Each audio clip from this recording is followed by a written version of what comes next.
આ એક motor generator coupling set છે, જેને આપણે પ્રેક્ટિકલ પર્પઝ માટે લેબમાં યુઝ કરીએ છીએ. આપણે આ મોટર જનરેટર સેટની સ્પીડ માપવી છે, તો એના માટે આપણે ટેકોમીટરનો યુઝ કરીશું. આ એક ડિજિટલ ટેકોમીટર છે. જો આપણે જોઈ શકીએ કે 1440 RPM બતાવે છે.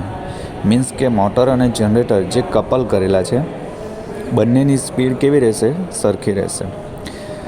આ જે મોટર જનરેટર સેટ છે, મોટર ચાલશે અને એની સાથે કપલિંગ કરેલું જનરેટર છે, તો એ આપણને વોલ્ટેજ પ્રોડ્યુસ કરીને આપશે. અહીંયા આપણે મોટર એસી લીધી છે અને ડીસી જનરેટર લીધું છે, જે આપણને વોલ્ટેજ પ્રોડ્યુસ કરીને આપશે. ડીસી વોલ્ટેજ, જેને આપણે મલ્ટીમીટરની મદદથી માપીશું. અહીંયા આપણે જે 3 ફેઝ છે, જેનો કરંટ પણ આપણે ક્લિપ ઓન મીટરની મદદથી માપીશું.